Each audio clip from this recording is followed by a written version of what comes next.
And we're back. Thank you guys so much for tuning in to Another World Audiobooks. I hope you're enjoying this book. If you are, I'd love to have a review from you. It just helps so much when you're looking for a new podcast and you see it's got some good reviews. That just lets you know it's a good podcast and worth listening to. And the fact that you're listening to chapter, 36 of Sense and Sensibility tells me that you think this podcast is at least okay. And I think at least okay probably deserves a review. So if you want to go leave a review, I would so appreciate it. You can also drop comments on Spotify if you're listening on Spotify, or if you're listening on YouTube. It's really easy to drop comments, drop a like, and share the podcast. So that is the best way to help us grow. I'm so grateful to each and every one of our patrons, but I totally understand that not everybody can be a patron of the podcast. So if you can't be a patron right now of the podcast, no worries at all. I'm still going to be producing free audiobooks for you and putting them out there, but the support that you can give is just sharing the podcast it means the world. So thank you so much for sharing the podcast, and without further ado, let's get into the next chapter of Sense and Sensibility.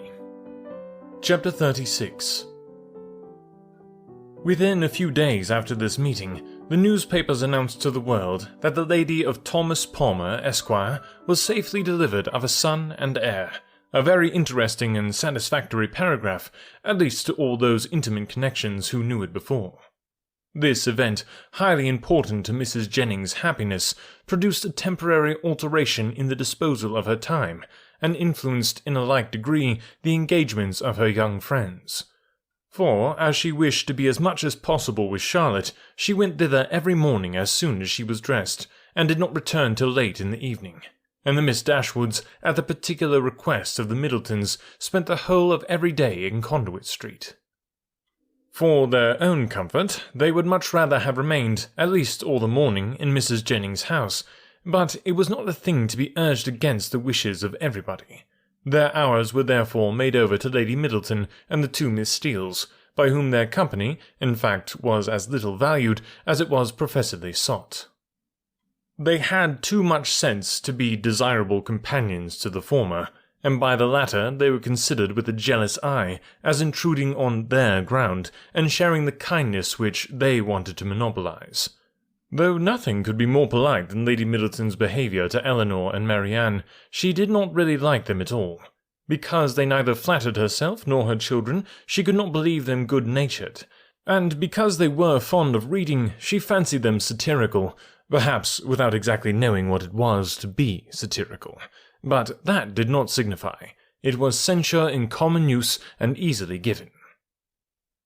Their presence was a restraint both on her and on Lucy. It checked the idleness of one and the business of the other. Lady Middleton was ashamed of doing nothing before them, and the flattery which Lucy was proud to think of and administer at other times she feared they would despise her for offering. Miss Steele was the least discomposed of the three by their presence, and it was in their power to reconcile her to it entirely.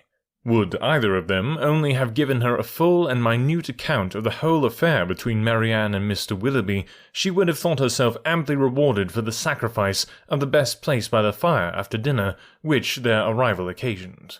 But this conciliation was not granted, for though she often threw out expressions of pity for her sister to Eleanor, and more than once dropped a reflection on the inconstancy of Beau before Marianne, no effect was produced, but a look of indifference from the former, or of disgust in the latter. An effort, even yet lighter, might have made her their friend, would they only have laughed at her about the doctor. But so little were they, any more than the others, inclined to oblige her, that if Sir John dined from home, she might spend a whole day without hearing any other raillery on the subject than what she was kind enough to bestow on herself. All these jealousies and discontents, however, were so totally unsuspected by Mrs. Jennings that she thought it a delightful thing for the girls to be together, and generally congratulated her young friends every night on having escaped the company of a stupid old woman so long.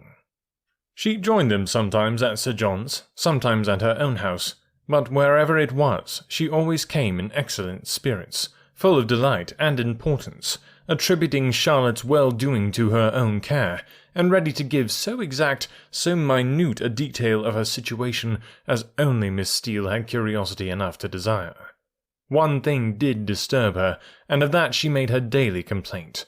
Mr. Palmer maintained the common but unfatherly opinion among his sex of all infants being alike, And though she could plainly perceive at different times the most striking resemblance between this baby and every one of his relations on both sides, there was no convincing his father of it, no persuading him to believe that it was not exactly like every other baby of the same age, nor could he even be brought to acknowledge the simple proposition of its being the finest child in the world.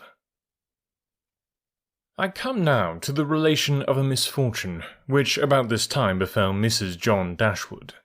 It so happened that while her two sisters with Mrs. Jennings were first calling on her in Harley Street, another of her acquaintance had dropped in, a circumstance in itself not apparently likely to produce evil to her. But while the imaginations of other people will carry them away to form wrong judgments of our conduct, and to decide on it by slight appearances, one's happiness must in some measure be always at the mercy of chance. In the present instance, this last arrived lady allowed her fancy to so far outrun truth and probability that, on merely hearing the name of the Miss Dashwoods, and understanding them to be Mr. Dashwood's sisters, she immediately concluded them to be staying in Harley Street, and this misconstruction produced within a day or two afterwards cards of invitation for them as well as for their brother and sister to a small musical party at her house, the consequence of which was that Mrs. John Dashwood was obliged to submit not only to the exceedingly great inconvenience of sending her carriage for the Miss Dashwoods, but, what was still worse, must be subject to all the unpleasantness of appearing to treat them with attention. And who could tell that they might not expect to go out with her a second time? The power of disappointing them, it was true, must always be hers, but that was not enough. For when people are determined on a mode of conduct which they know to be wrong, they feel injured by the expectation of anything better from them. Marianne had now been brought by degrees so much into the habit of going out every day that it was become a matter of indifference to her whether she went or not, and she prepared quietly and mechanically for every evening's engagement, though without expecting the smallest amusement from any, and very often without knowing till the last moment where it was to take her. To her dress and appearance she was grown so perfectly indifferent as not to bestow half the consideration on it during the whole of her toilet, which it received from Miss Steele in the first 5 minutes of their being together when it was finished. Nothing escaped her minute observation and general curiosity. She saw everything, and asked everything, was never easy till she knew the price of every part of Marianne's dress, could have guessed the number of her gowns altogether with better judgment than Marianne herself, and was not without hopes of finding out before they parted how much her washing cost per week, and how much she had every year to spend upon herself. The impertinence of these kind of scrutinies, moreover, was generally concluded with a compliment, which, though meant as its due sir, was considered by Marianne as the greatest impertinence of all, for after undergoing an examination into the value and make of her gown, the colour of her shoes, and the arrangement of her hair, she was almost sure of being told that, upon her word, she looked vastly smart, and she dared to say she would make a great many conquests. With such encouragement as this was she dismissed on the present occasion to her brother's carriage, which they were ready to enter 5 minutes after it stopped at the door, a punctuality not very agreeable to their sister-in-law, who had preceded them to the house of her acquaintance, and was there hoping for some delay on their part that might inconvenience either herself or her coachman. The events of this evening were not very remarkable. The party, like other musical parties, comprehended a great many people who had real taste for the performance, and a great many more who had none at all. And the performers themselves were, as usual, in their own estimation and that of their immediate friends, the first private performers in England. As Eleanor was neither musical nor affecting to be so, she made no scruple of turning her eyes from the grand pianoforte whenever it suited her, and unrestrained even by the presence of a harp and violoncello, would fix them at pleasure on any other object in the room. In one of these excursive glances, she perceived among a group of young men the very he who had given them a lecture on toothpick cases at Gray's. She perceived him soon afterwards looking at herself, and speaking familiarly to her brother, and had just determined to find out his name from the latter, when they both came towards her, and Mr. Dashwood introduced him to her as Mr. Robert Ferris.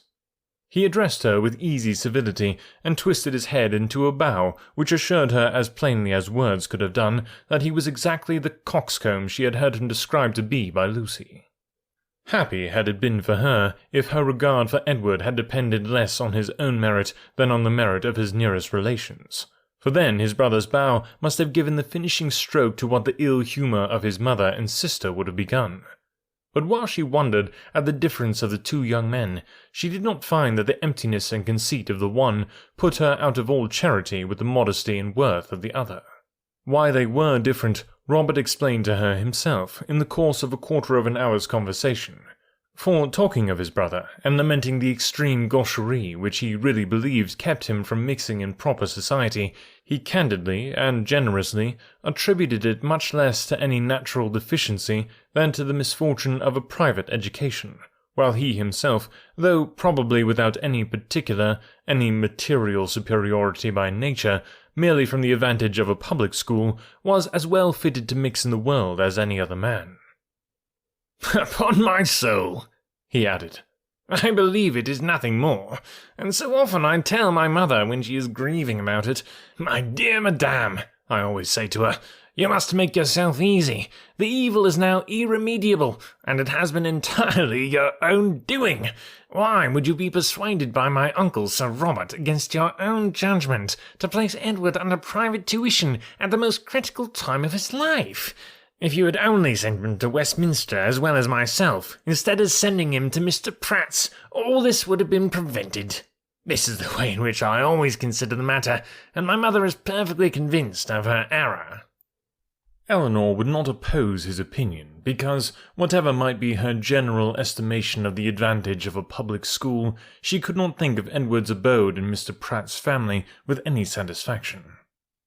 "You reside in Devonshire, I think?" was his next observation. "In a cottage near Dawlish?" Eleanor set him right as to its situation, and it seemed rather surprising to him that anybody could live in Devonshire without living near Dawlish. He bestowed his hearty approbation, however, on their species of house. "For my own part," said he, "I am excessively fond of a cottage. There is always so much comfort, so much elegance about them. And I protest, if I had any money to spare, I should buy a little land and build one myself within a short distance of London, or I might drive myself down at any time and collect a few friends about me, and be happy. I advise everybody who is going to build a cottage. My friend Lord Courtland came to me the other day to propose to ask my advice, and laid before me 3 different plans of Bonhomie's. I was to decide of the best of them. 'My dear Lord Courtland,' said I, immediately throwing them all into the fire, 'do not adopt either of them, but by all means build a cottage, and that, I fancy, will be the end of it.' Some people imagine that there can be no accommodations, no space in a cottage, but this is all a mistake. I was last month at my friend Elliot's near Dartford. Lady Elliot wished to give a dance. 'But how can it be done?' said she. 'My dear Ferris, do tell me, how is it to be managed? There is not a room in this cottage that will hold 10 people, and where can the supper be?' I immediately saw that there could be no difficulty in it, so I said, 'My dear Lady Elliot, do not be uneasy. The dining parlour will admit 18 couple with ease. Card tables may be placed in the drawing-room, the library may be opened for tea and other refreshments, and let the supper be set out in the saloon.' Lady Elliot was delighted with the thought. We measured the dining-room and found it would hold exactly 18 couple, and the affair was arranged precisely after my plan. So that, in fact, you see, if people do but know how to set about it, every comfort may be well enjoyed in a cottage as in the most spacious dwelling."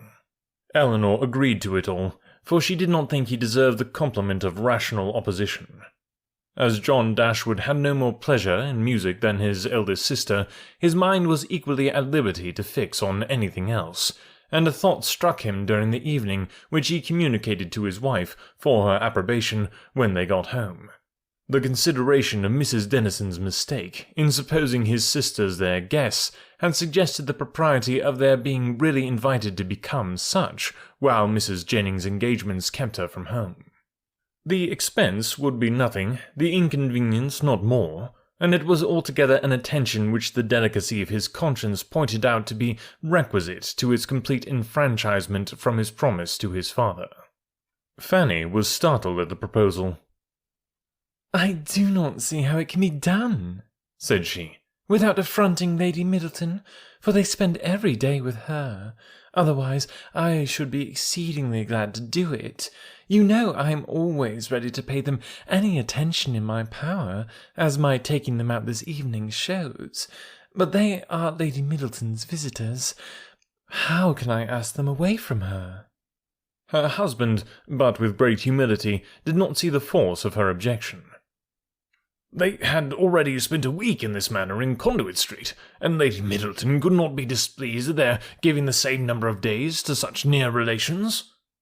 Fanny paused a moment, and then with fresh vigour said, "My love, I would ask them with all my heart, if it was in my power, but I had just settled within myself to ask the Miss Steeles to spend a few days with us. They are very well-behaved, good kind of girls, and I think the attention is due them, as their uncle did so very well by Edward. We can ask your sisters some other year, you know, but the Miss Steeles may not be in town any more. I am sure you will like them. Indeed, you do like them, you know very much already, and so does your mother, and they are such favourites with Harry." Mr. Dashwood was convinced. He saw the necessity of inviting the Miss Steeles immediately, and his conscience was pacified by the resolution of inviting his sisters another year. At the same time, however, slyly suspecting that another year would make the invitation needless by bringing Eleanor to town as Colonel Brandon's wife and Marianne as their visitor. Fanny, rejoicing in her escape, and proud of the ready wit that had procured it, wrote the next morning to Lucy to request her company and her sisters for some days in Harley Street, as soon as Lady Middleton could spare them. This was enough to make Lucy really and reasonably happy. Mrs. Dashwood seemed actually working for her herself, cherishing all her hopes and promoting all her views. Such an opportunity of being with Edward and his family was, above all things, the most material to her interest, and such an invitation the most gratifying to her feelings. It was an advantage that could not be too gratefully acknowledged, nor too speedily made use of, and the visit to Lady Middleton, which had not before had any precise limits, was instantly discovered to have been always meant to end in 2 days' time.